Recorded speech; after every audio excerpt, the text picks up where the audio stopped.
Detektif Astral, Mahabharata, Part 2. In the deep recesses of time, more ancient than any written history, there lies a tale whose echo still resonates today.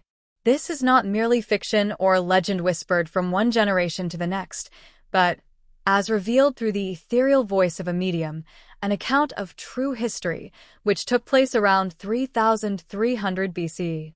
This is the story of the Mahabharata, an epic of two intertwined destinies, the Pandavas and the Kauravas. Their story begins not on the battlefield, but in the miracle of their births, which marked their differing fates. On one side, there were the Pandavas, the 5 brothers whose birth was the heaven's answer to earnest prayers. It is said that their souls were no ordinary souls. They were the seeds of stars, spirits from beyond the heavens destined to descend to earth. Their conception was not merely a worldly process, but the fruit of divine intervention. The queens Kunti and Madri, in their yearning for mighty offspring, raised their prayers to the sky, and the heavens answered. These children were born as princes, yet they carried a cosmic legacy in their blood. Meanwhile, on the other side, the 100 Kaurava brothers were born from a miracle of a darker and more earthly nature. Their origin was connected to the supernatural forces of water, a process that nearly defies reason. From fragmented flesh, covered with leaves under the influence of a mysterious power called Kubu Cannon, 100 lives emerged. Their birth was not a gift from the bright heavens, but a strange and deliberate miracle of the earth, as if to signify that their path would forever be tied to worldly intrigue and power. Each of the 5 Pandava brothers was a world unto himself, with his own light and shadows. The eldest, Yudishthra, was the embodiment of justice. He walked with an aura of wisdom, his every word a measure of law and virtue. He was devoted to Dharma and often lost himself in meditation, seeking guidance from the silent realm, which was answered by an angelic presence. But behind this cloak of wisdom lay a heart so pure it bordered on naivety. His untainted heart was his vulnerability, a weakness that would later be exploited in the rattling of dice in the palace hall. Next was Bhima, the mighty fortress. Within him resided the strength of 10,000 elephants. He was the protector, a shield for his brothers, his rage a storm ready to sweep away anyone who threatened them. Yet this giant had his own frailties.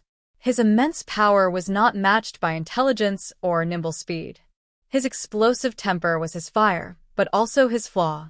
Even so, in the presence of his elders, his rage subsided into deep respect. Then there was Arjuna, whose story is one of how perfection is born from absence. He was born a weak and sickly child. Even his speech was delayed. Who would have thought that from this fragile body would grow the greatest archer that ever lived? His greatness was not in his eyes. His sight was flawed, perhaps by cataracts or a lazy eye. Arjuna did not see the target with his eyes, but with his soul. He felt the direction of the wind, heard the whispers of nature, and released his arrows with an intuition as sharp as an eagle's. He was obedient to his masters, yet at the peak of his greatness, the seeds of arrogance would sometimes sprout. And finally, there were the twins, Nacula and Sava, 2 souls in a single harmony. They were the sons of Madri, but were raised in the warm embrace of Kunti. Nacula was a master of the sword, his movements agile upon horseback. Meanwhile, Sava was the thinker, his mind sharp in designing strategy and his hands skilled in understanding the language of animals. They were not perfect. They had flaws in their feet and a deep fear of snakes. They preferred the quiet of the indoors to the chaos of the world, but when the call of duty came, they were ready to fight and sacrifice themselves for the brothers they loved. Their story, that of the Pandavas and Kauravas, is not a tale of black and white, of good versus evil.